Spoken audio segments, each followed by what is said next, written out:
overview of who Exodus is, and then leave room for some questions.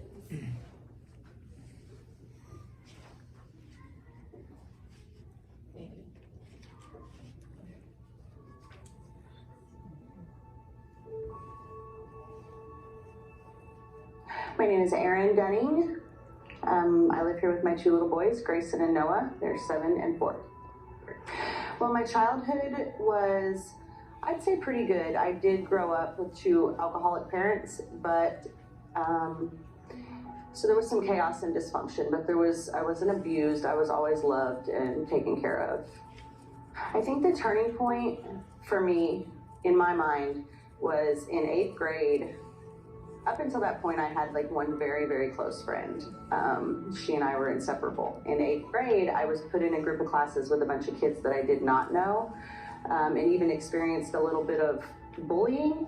So I hooked up with some friends and a whole new group.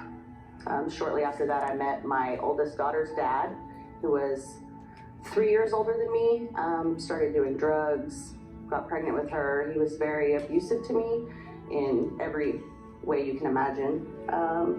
And I think that really set the course for the next 20 years of my life.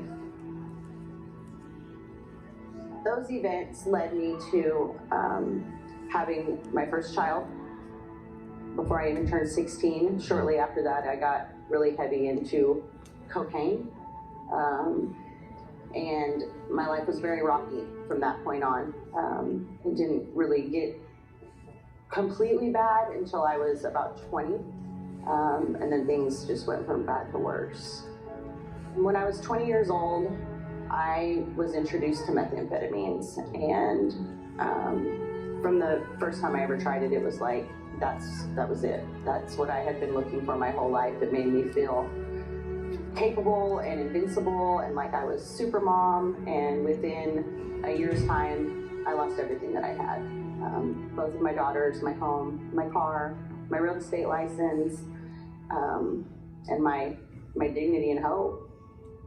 Prior to coming to Exodus, I used to pray for, I just needed an opportunity to be somewhere where I could heal and work on myself and not have to worry about all of the demands of the world, struggling to pay rent and to keep a roof over my kid's head and all these other things.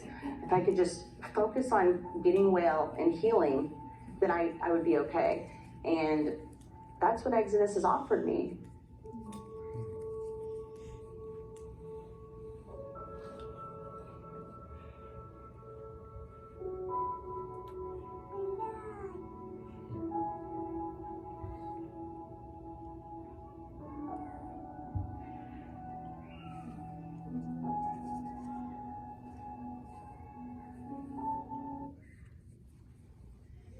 So, my name is Ellie. This is my husband Jonathan, and we are in the process of adopting our daughter Valina. This is a little bit easier than I thought it would be because I know more than half of you. But so I started with Exodus about 4.5 years ago. It was completely not my plan. I actually told God I did not want to work for a nonprofit. I had worked for nonprofits before, and it's not stable. You don't go to nonprofits and ministry to make money. And the director she called me every day and said, I have a job for you. And 3 months down the road, after calls every day from her, I said, I will come and I will see the place if you stop calling me. And so I got in my car and I just prayed, Lord, what is this? And before I pulled up to the apartment complex in Dallas, the Lord had planted a yes in my heart and told me that this was where I was supposed to go. And so I started out as a children's director, just helping build that program. And now I am the communications and volunteer coordinator. Exodus is a long-term discipleship residential ministry for women who are reuniting with their children after incarceration and addiction. So women apply all over the state of Texas, from prisons, jails, and rehab facilities that have children and want to start over. So Exodus, we own an apartment complex in East Dallas. It's a 22-unit facility. We can house 13 families at a time. Some of them are offices and things like that. But women come straight from prison with a potato sack in their jumpsuit most days, and are presented with a fully furnished apartment. Their refrigerator, freezer, pantry is all stocked when they get there. Usually that's a pretty emotional day for them, someone who's never really had anything of their own. In many cases, these women have relied on men to get through, and have never had anything that they could call their own. And so they get there. A few days later, we figure out how to get their kids to them. Our case manager's already contacted CPS, relatives, whoever has their children, to work out the arrangements of that. More than likely, the kids are with a relative or with CPS, and that has been their life. So some of them come at 6 months, Aaron knows. Some of them come at 6 months, some of them are 12, and they've had 12 years of instability and not knowing where mom is. Many of them have endured sexual abuse, emotional abuse, neglect, abandonment, and are struggling with those emotions. So we bring their kids to them. The first 45 days, they're basically just be at home, get to know your child. You don't have a phone, you don't go on paths to visit anyone, you don't get on social media. That's basically just, let's pause and get to know your child. Many of them have never been a parent before. They've never had custody of their children. And so that time is really important. Before they worry about getting a job, connecting with people, you need to connect with your child. And so after the first 45 days, they do get a job. It's kind of restricted, their hours are, because they're mom and they have to be mom. They can work locally from 8 to 4 about, Monday through Friday. On the weekends, they have to be full-time parents. During the evening, Monday through Friday, we do provide Christian counseling, classes, Bible study, anger management, celebrate recovery, some kind of fun classes, but are, putting tools in their toolbox like crock-pot cooking and yoga and nutrition and things like that, just to get them a little bit of a different tool. Parenting classes, they actually go off property for Celebrate Recovery at Point Town East. And so there's a really, really great recovery program there, that they have a small group and they're really plugged into church, and that's part of our program. Part of our requirement that we have is that you have to go to church. We don't really care where you go to church, as long as you do go to church. They all meet with a licensed professional counselor on a weekly basis. They don't pay for any of this, so their rent is $0.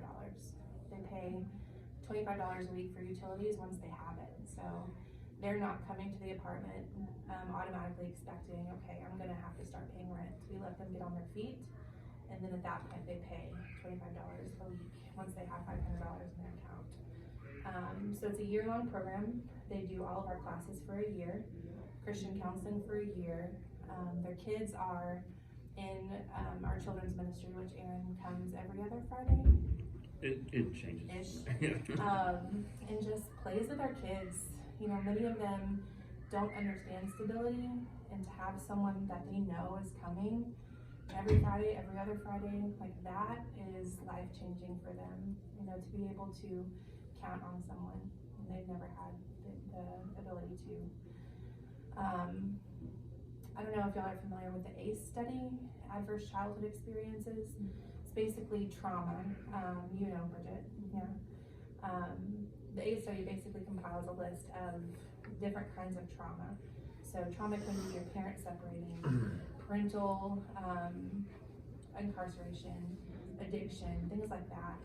But the ACE study has found that one solid adult in a child's life can change the brain and how the brain receives trauma. So it can actually reverse the effects of trauma. And so that's what our hope is for our children's ministry and even children's mentors.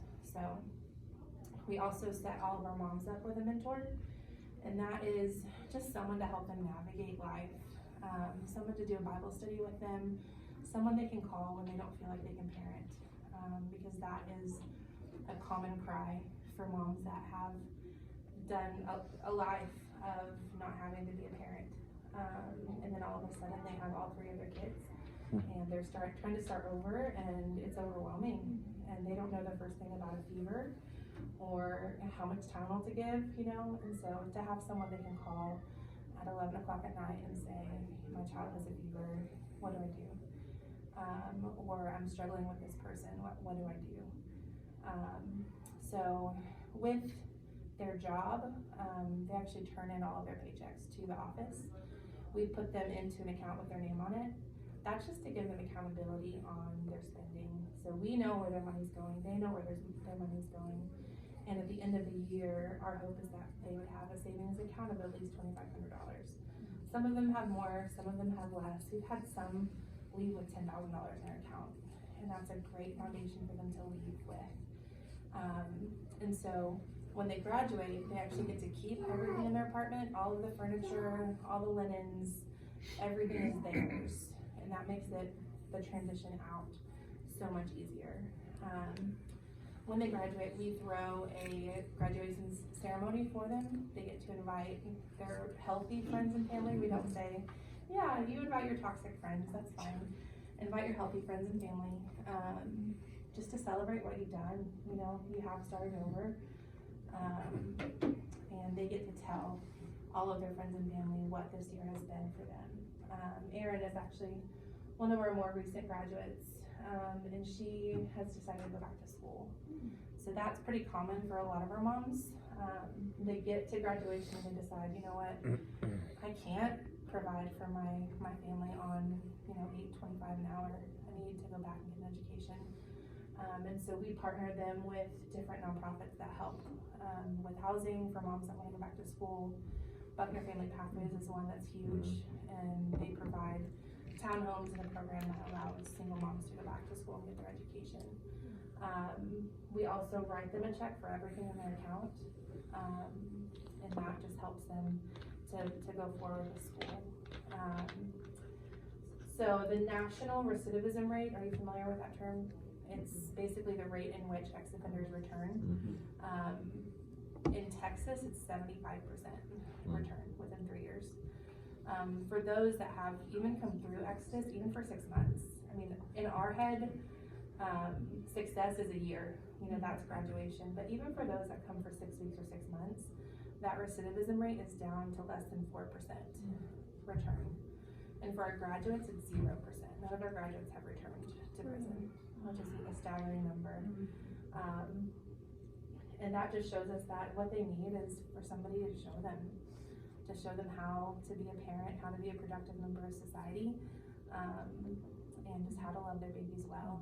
And so we are always looking for volunteers. I think that's probably our number one need, is people just to come alongside us in whatever way. So Erin volunteers with the children's ministry. We have volunteers that commit 1 night a month, and that's totally fine, and we love that. We have volunteers that commit every Monday, and so that's totally up to your schedule.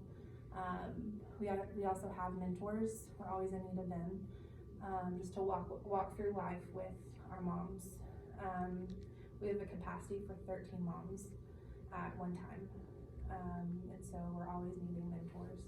Even for the kids, especially the boys, many of their dads are incarcerated or in their addiction themselves, and so they really don't have any positive male influence except for the volunteers that come and pour into them. I had one little boy who's 13, I think he turned 13 in the program my first year, who his dad was an addict and didn't have a job, and I asked him, what do you want to be when you grow up? And his answer was, I want to watch TV like my dad did. And so to be able to see men that are, working, the men of God that have a heart and a career, can change their lives just by seeing it.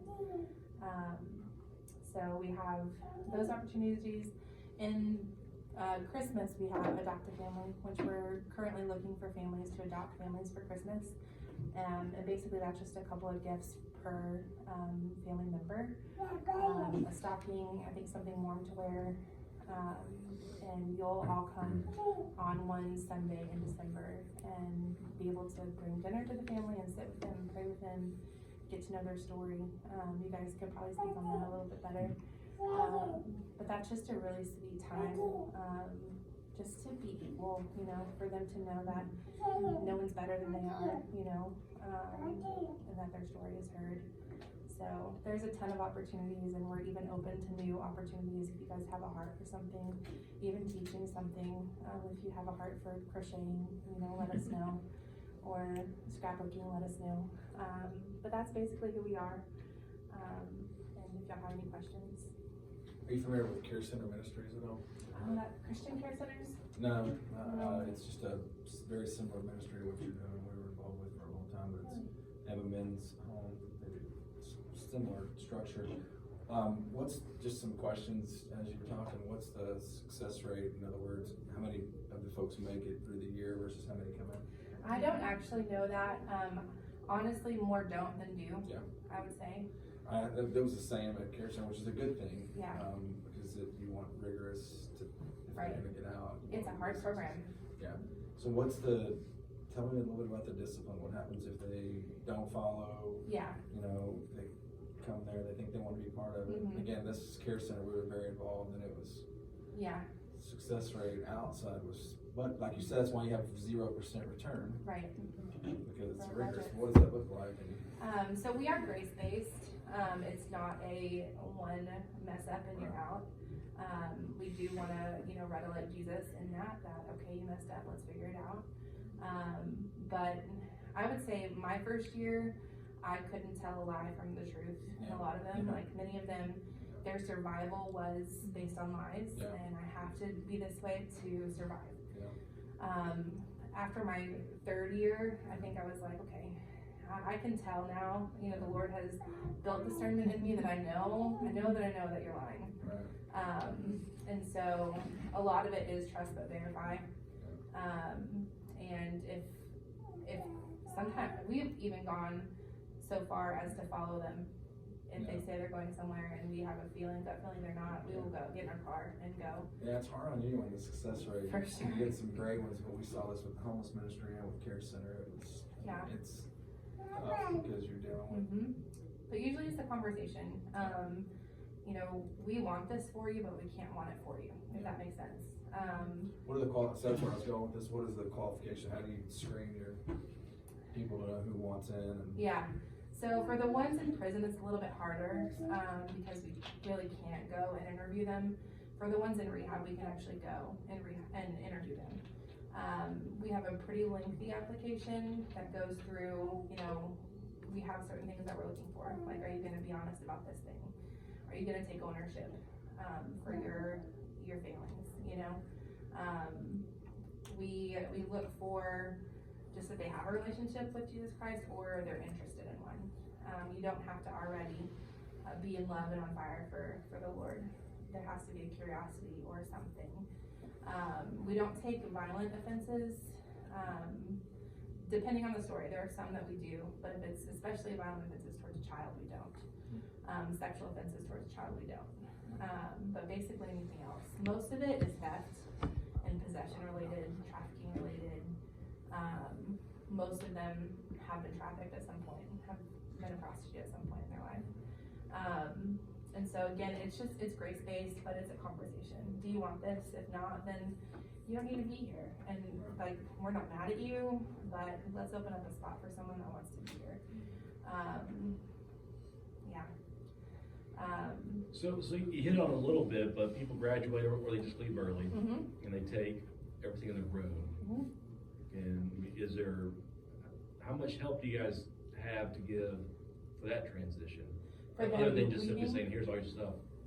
Like for them moving out, usually they have to find people to help them move out. I mean, find a place and everything. We have a case manager that is working with them like 4 months out even to secure a place, because many places require an application process and a waiting period. And so some of them decide to go back home, and that's not our favorite thing. You know, the first thing in recovery is you change your people, places, and things. We offer guidance there. We can't force them not to, you know. We tell them the gravity of it, and, you know, this could happen, you know.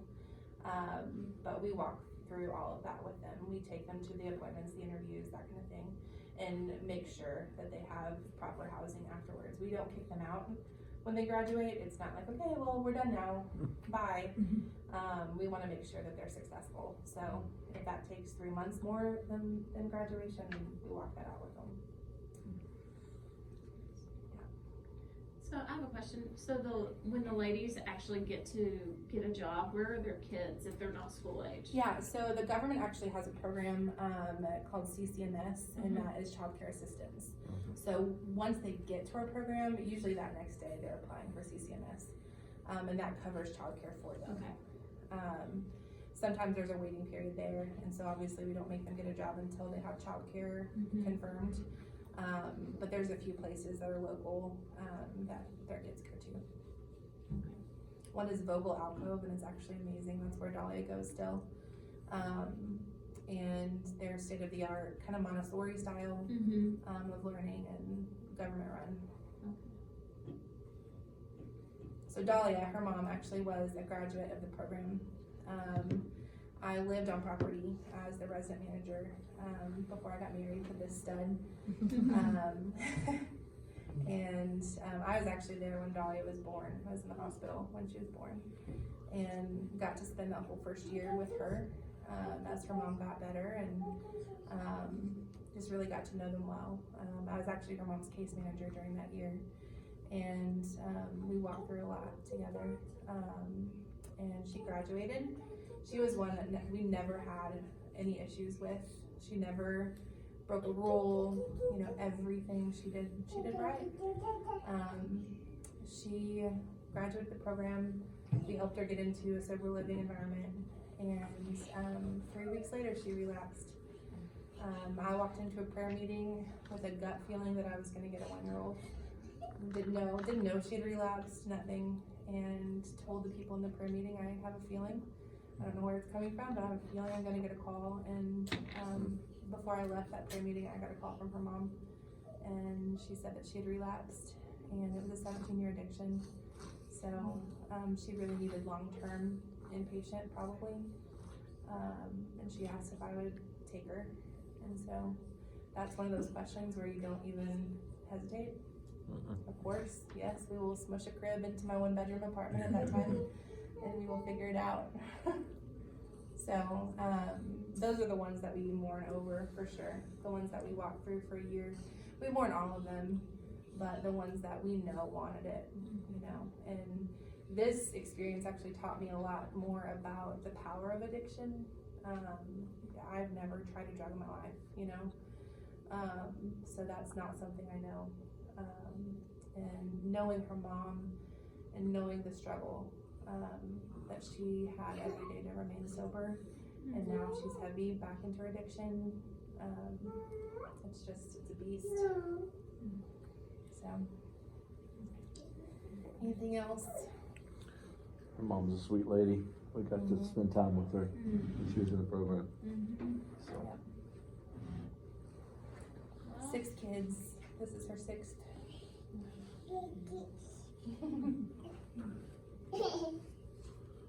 Well, thank you guys. Thank you for letting me share. What do you guys, a couple questions about Yeah. your finances, if you don't mind. So Yeah. what do you guys, I mean, do you have regular donors? It's all private donors, families usually, churches. Watermark is a pretty big one.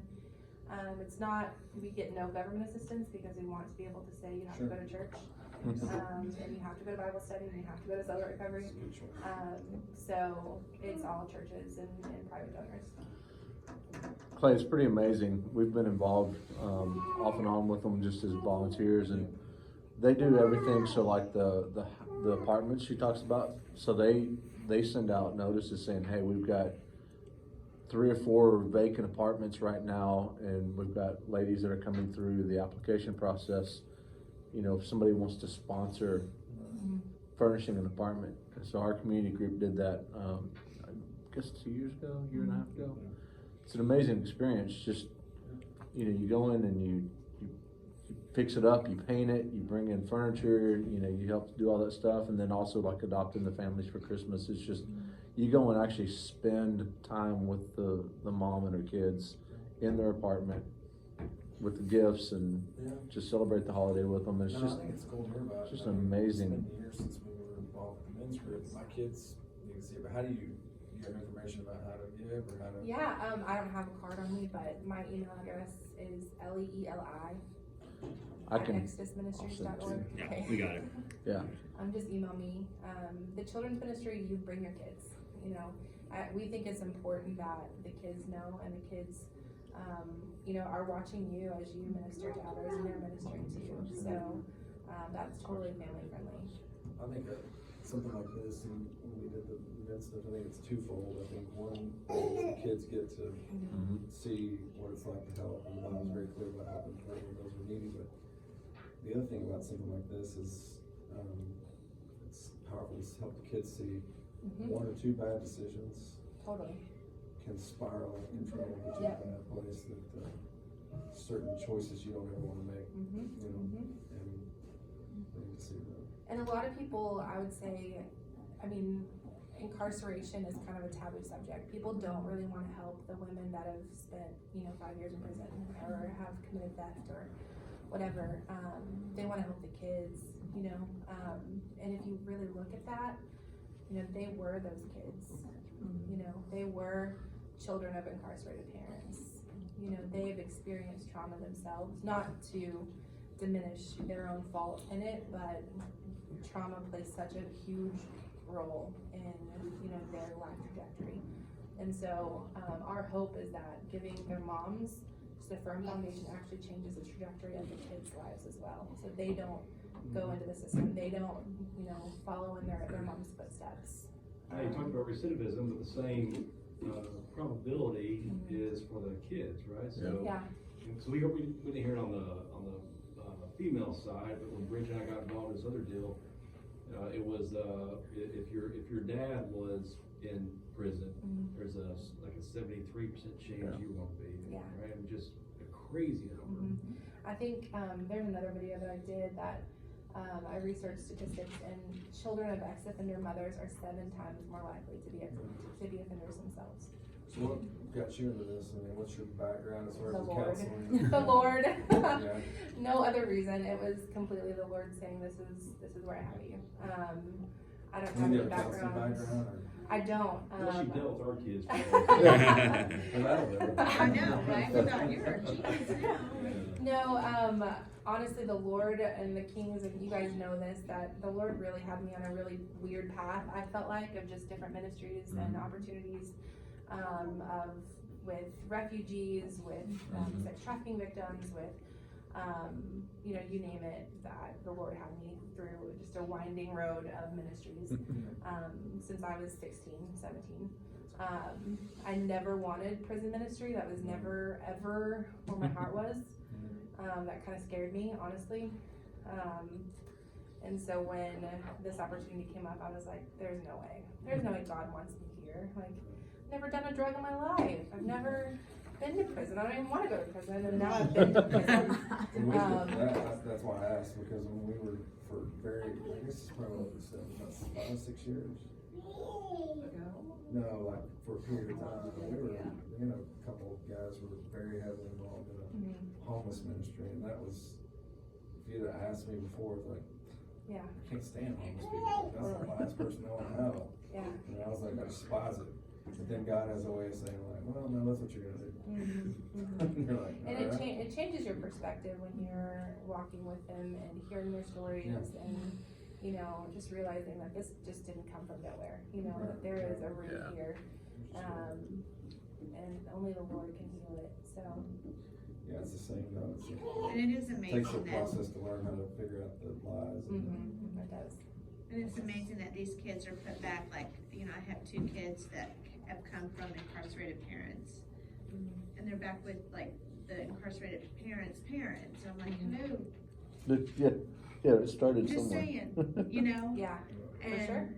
and it's sad to me, both the kids, their parents died in incarceration, but mommy and dad, but you know, you're just like, okay, now what? Yeah, yeah. It's weird, so. It's like that Bob Newhart where he's giving marriage advice and. Yeah. And Ellie's like, who's Bob The whole Newhart? I don't know who that is. Did you just age yourself? You like 50? You know, Mary Tyler Moore. But the whole thing was, his advice to her was just stop it, You stop it, right? right? Yeah. And so you deal with that with different addictions and you go down and meet homeless people, whatever, and they're like, I'm like, well, then stop, right? Yeah. You don't realize especially with on the crystal meth side, right? You don't Yeah. realize the chemical Right. changes that actually occur. You have to go through it. Thank you, Ellie. Thank you guys. Yeah, thank you. We're Can gonna we- get her in bed probably. Yeah. Oh, is she Yeah. done? She's done. She's usually done about 6:37. Well, I think it's pretty safe to say that we're happy to adopt a family for Christmas. Well- Already sent Cindy a message. Yeah. Yeah, I mean, for sure. That'd be awesome. But Probably it's our snuck up on community her group one usually Yeah, I is know. three. It's really I cheap. know. We usually do three within just our growth group, so Oh, yeah. we'll probably do it. If there's some way to get notice of like, you know, when things come up,